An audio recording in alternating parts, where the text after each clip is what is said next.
Basketball. It's time to strap in and get ready. The Insight NBA team is in the arena, bringing you the ultimate play-by-play on who's hot and who's not to help you win your leagues and dominate your mates.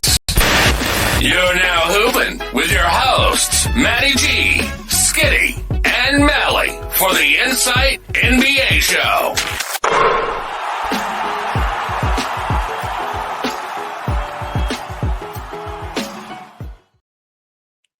Hello and welcome to the Insight NBA show here on the Insight Fantasy Sports Network. And I'm your host tonight, Skiddy IFS, joined by my main man who does not push reporters unlike Joel Embiid. It's Malley at live_my_fantasy. How are you, brother? Mate, I'm here for the love. I'm not pushing anybody. Just pushing my ideas across the table. If you want to take them, you take them, but I won't be forced upon you. I will be taking them every single day of the week because we all know that you are the main man for that stuff, so I love it. Also, too, Embiid back on Tuesday, which is fantastic news for Joel Embiid owners. But, Malley, tonight we are doing Pimp My Guys. And no, it's not Pump My Guys after last week because I got backlash for that and apparently it was inappropriate, but whatever. But now it's back to Pimp My Guys, so all good's there. And we had a bloody good... who cares? I don't give a stuff. Apparently it's better than the other one, but I don't care. It's all for the love. It's all a bit of fun. It's all for a bit of giggles, but whatever. Each their own. But last week, Malley, woo, you haven't seen this one yet, mate, but we actually did some bloody good work for the listeners and the viewers. And last week, this is how we went. Brunson was 137th. He's 32nd this week. Wemby, 59th to 1st. Edwards, 86th to 53rd. Tobias Harris, 123rd to 68th. Marketer didn't play this week, so stuff him. Miles Bridges, 156th to 128th. Bam Adebayo, 143rd to 9th. And Ja Morant, 171 to 57th. What do we say, Malley? Thank you, mother, for the rabbits. You guys are welcome. Huge success, and marketing not going forward or backwards. That's great. That just, it doesn't hurt you.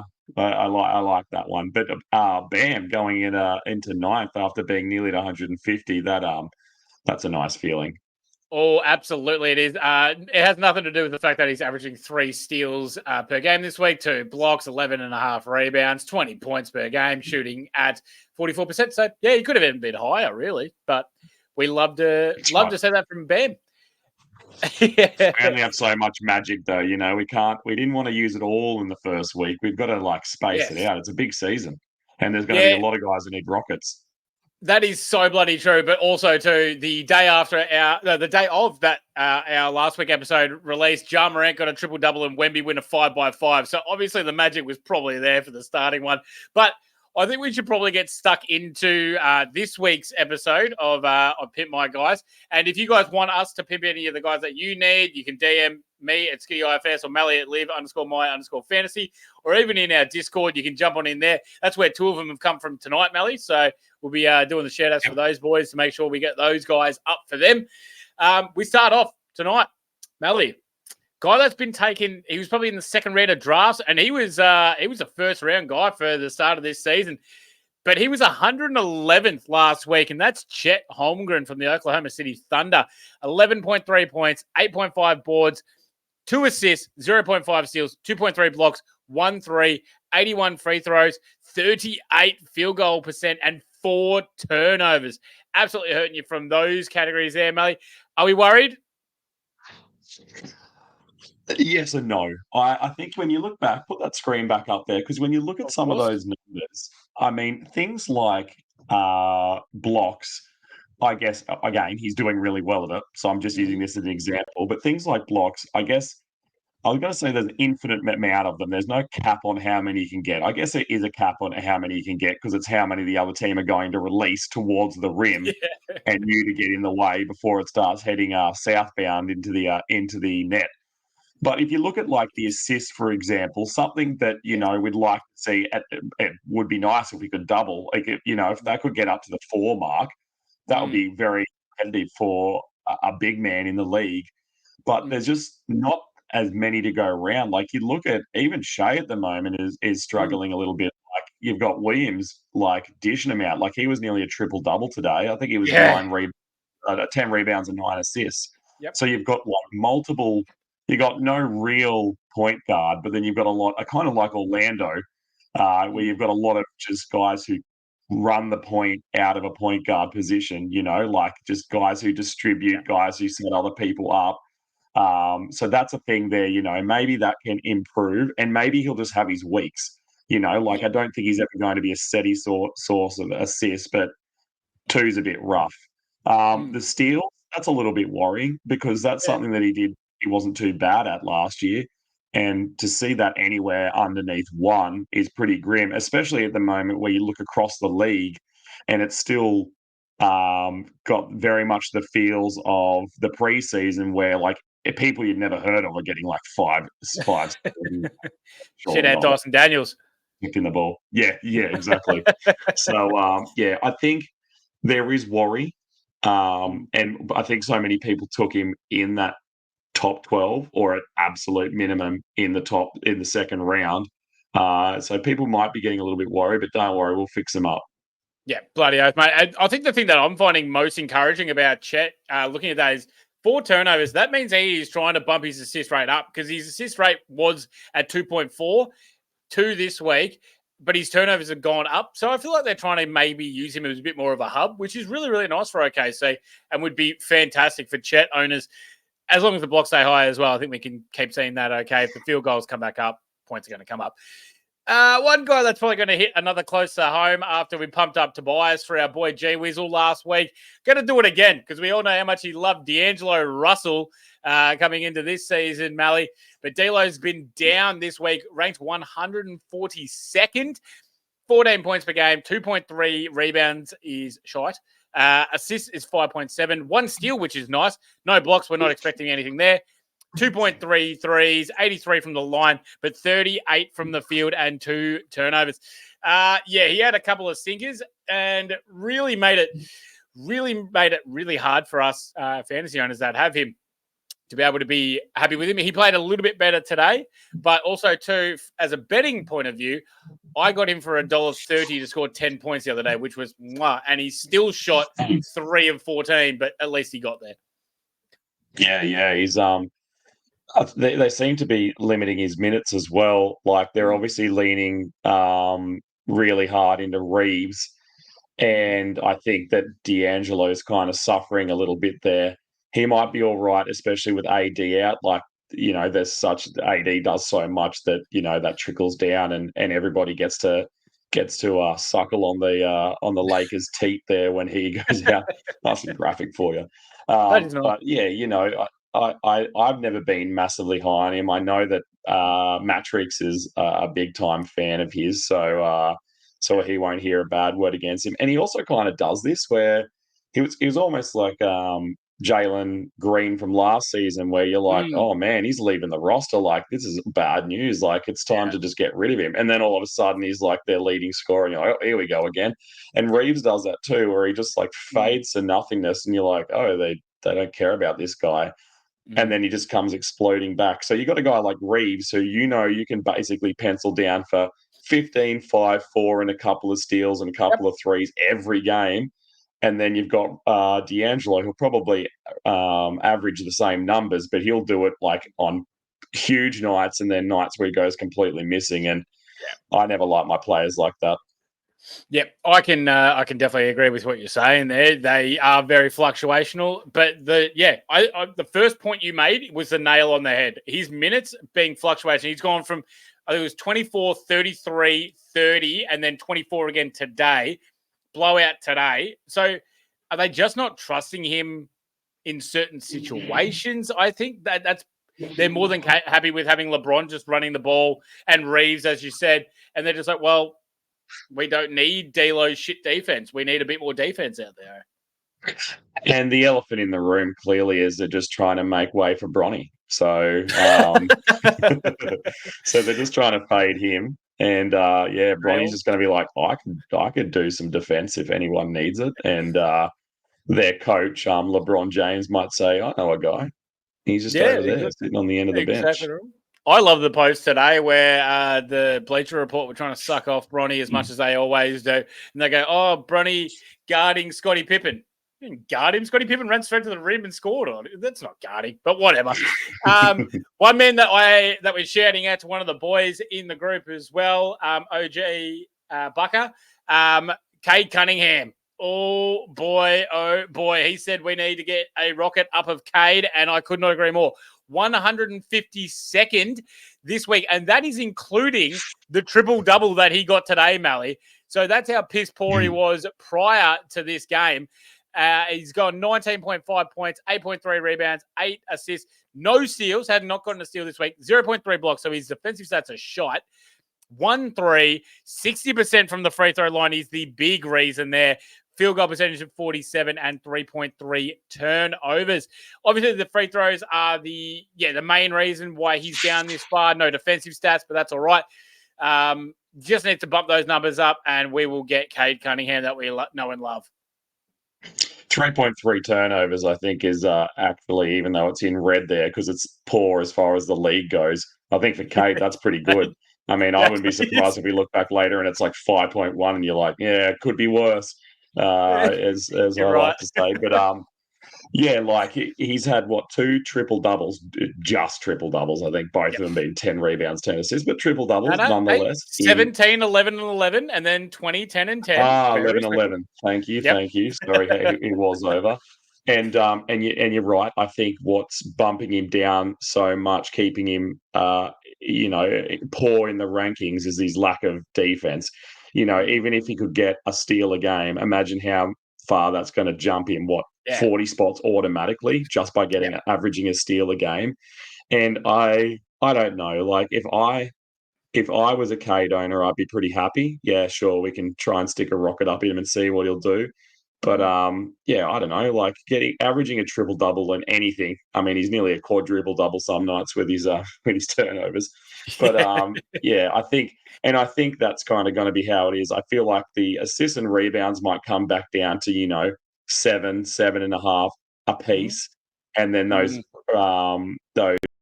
steal numbers might come up to like just under league average. If he could be like 1.1 or something like that, I see that's where he is. So that might be a bit of a seesaw effect where something comes down, something comes up, and his overall ranking probably follows just because of the defensive numbers and how much they weigh into site rankings. Yeah, which I really like from you as well. And the other caveat is that his free throw percentage is 77%, where it's down from 86% last season. So going from a good free throw guy to a piss poor guy. Already you hit it there, Malley. He's kind of swapped roles with Jaden Ivey, because Jaden Ivey couldn't hit a free throw to save his life, and then this year he's been like okay. And and he's also been serviceably defendable as well.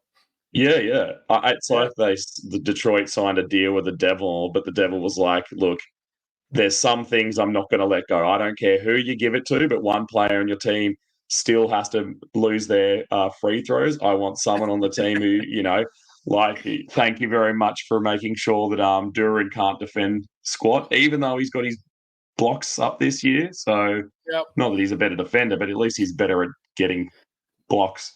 Exactly. And it doesn't even matter now because he's done his goddamn ankles. So hopefully Jalen Duran can bring himself back up. One man that is starting to worry some of our owners. So shout out to our man Tommy. We will do our best to stick a rocket up of Jimmy Butler out of South Beach. Malley, 20 points per game is fine. 5.7 rebounds, no worries. 4.3 assists, 1 steal, no blocks. 0.3 threes, which was his first one today. Free throws at 77. At the amount that he shoots is actually a negative, or it's a slight negative, but it's not great is what we want. Field goals at 46. Turnovers at 2.3. That gives Jimmy Butler a rank of 160. And Malley, it's just not Jimmy-esque. He just doesn't look like, the Jimmy Butler that we know and love and have come to appreciate.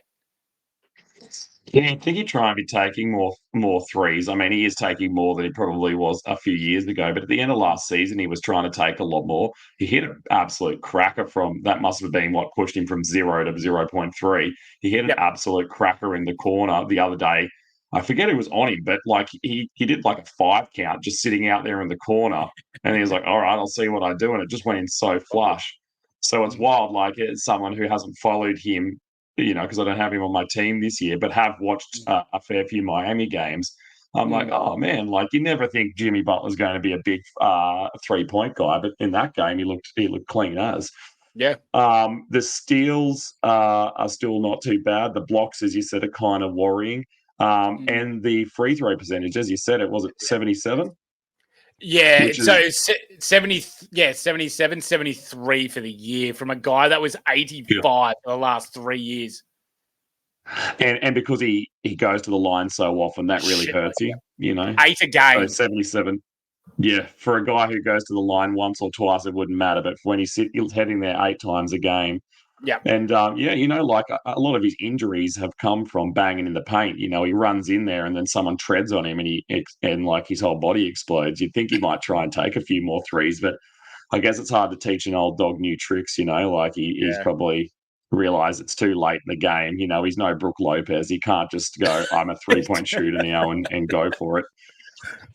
Hey, I mean, you never know. People can just switch. Yeah, Brook Lopez, you never know. My question to you, though, go on.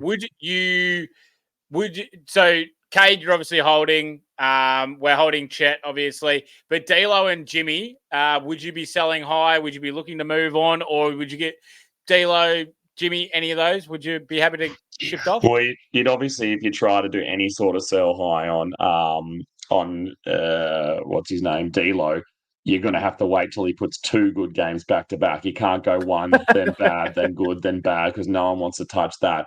But if he has one of these like crazy games, and we know how he's one of the guys in the league who, when he gets hot, he gets proper hot. He's a bit like Cam Thomas, like he just like goes nuts, and then you're like, oh, like it's the end of the third quarter, and you've scored like 37 points. Like what? When? So I think you'd have to wait for him. For Jimmy, I think, it's always a sell high on Jimmy when he's not hurt, like he's nearly into the end of the third round and he hasn't had any like niggling injuries or like had to sit or anything, and he's played good minutes. But no, I'm very happy this year not having Jimmy. I feel like that's a big weight off my shoulders. And he'll probably go the whole year and not have an injury now. So before I was just going to say to you, speaking of Brook Lopez and taking threes, you know how if a player shoots a ball and it gets stuck between the backboard and the rim, it's called a wedgie? Wedgie, yep. You know how Brook Lopez sends those bad boys so rainbow style up into the rafters? If it gets wedged in the rafters on its way down, is that still a wedgie? I think that's called an atomic wedgie, and it's the one where it's pulled over their head. You know what I mean? Yeah. I was going to say, I like atomic wedgie. That's way more clever than mine. My suggestion was going to be roofie, and then I was like, nah, we don't want to go around and go, oh, Brook Lopez has roofied another one. Mate, I'll tell you what, that's a good one by you. That's an absolute knockout.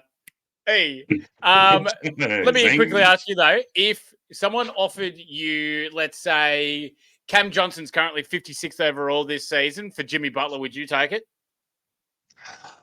I wouldn't, and only because I know that Cam Johnson's another guy who's equally as likely to just, blow a gasket and he's gone. Like, I don't trust that guy either. And I just think, depending on your league, I'm seeing trades like come into question where I'm like, well, that makes sense. And through the eyes of a casual, these names are like everyday names. Imagine trying to get a trade of that trade-off where you and I are like, that's not outrageous, and I can understand why somebody would do it. Some of the leagues, I mean, man, if they tried that, they'd be like, what, Jimmy Butler? No way, he's going to get a statue. Who the hell's Cam Johnson, Exactly. And so anyway, probably not. I don't want to have those conversations. Yeah, my one that I saw was Jimmy Butler for Bilal Coulibaly, and I thought it was a great trade. And then the bloke tried to veto it, and I was like, absolutely, just play it on. That's fine. One guy that needs an absolute rocket, but he's coming a bit better. I'll say that right now. Franz Wagner, though. Magic 183 currently this week. And look, he is starting to get a bit more of the ball in his hands with Paolo Banchero's injury, 20 points per game, 6.5 rebounds, 5 assists, 1.3 steals. All of that looks fantastic. Hasn't gotten the block, couldn't give a stuff about that. But the free throws, 70% free throws on a fair amount as well, with 3.5 turnovers. I don't care about the turnovers because I'm encouraging him to get more of the ball in his hands. But these free throws, he's down from 80 to 70, and he's shooting a free throw more a game, and I cannot stand for that. We need to see that bumped right up from Franz. It's kind of funny talking about deals with the devil. I feel like this is another cheeky one where the devil's got the better of the dealer, where someone said, because last year he couldn't get to the line at all. And someone said, look, mate, I'll give my left nut for you to be able to make sure that this guy gets to the line more. And the devil said, let it be so. Yeah. And then they go, hey, wait, he can't hit him. And you go, hey, you never said he had to hit him. You just said you want him at the line more often. You said you want him to draw more fouls. You never said anything about him happy to hit them once he got there. So it's a little bit of a shocker there. I'm also worried, and it's not in red there, so like at least he's at league average. I'm also worried about the threes. Like this guy should be throwing them up, like especially on this team. Like, you know, he should be hoiking them all up. But yeah, he just does it. He seems adverse to it. He started to in the Olympics, and I was like, here we go. Like, it's just all these guys when they're like, that's like Schroeder. These guys go Super Saiyan when they play for Germany. I don't know. Maybe it's because the Führer's like, they got a bit of that energy behind them. But, but you know, like when it comes to playing back in the States, they get real quiet again. It's just funny.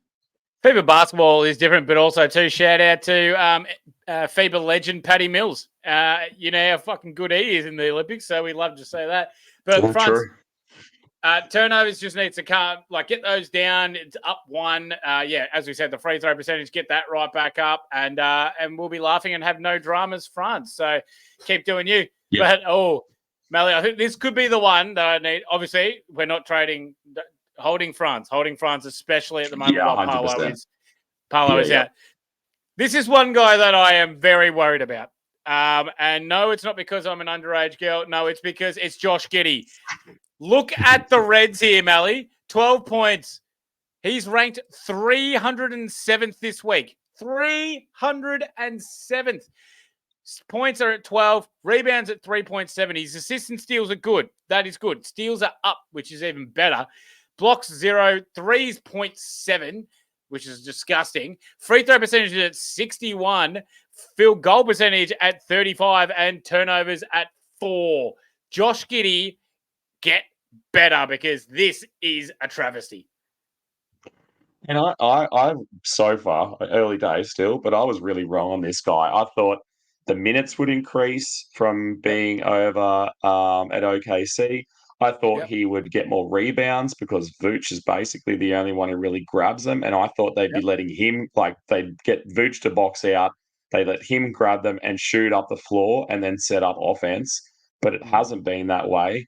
I mean, the shooting numbers, that's no shock. They've been shite since he entered the league. But it's the things that we thought like that you could always like rest your hat on with Josh Giddy that you were like, all right, he's a good guy in these areas, and we can at least be happy with that. And if I get a couple of steals, if I get a couple of 3-pointers here and there, then like lucky me, and I can celebrate it at that moment. But yeah, again, he's only played with this team for 7-8 games now. So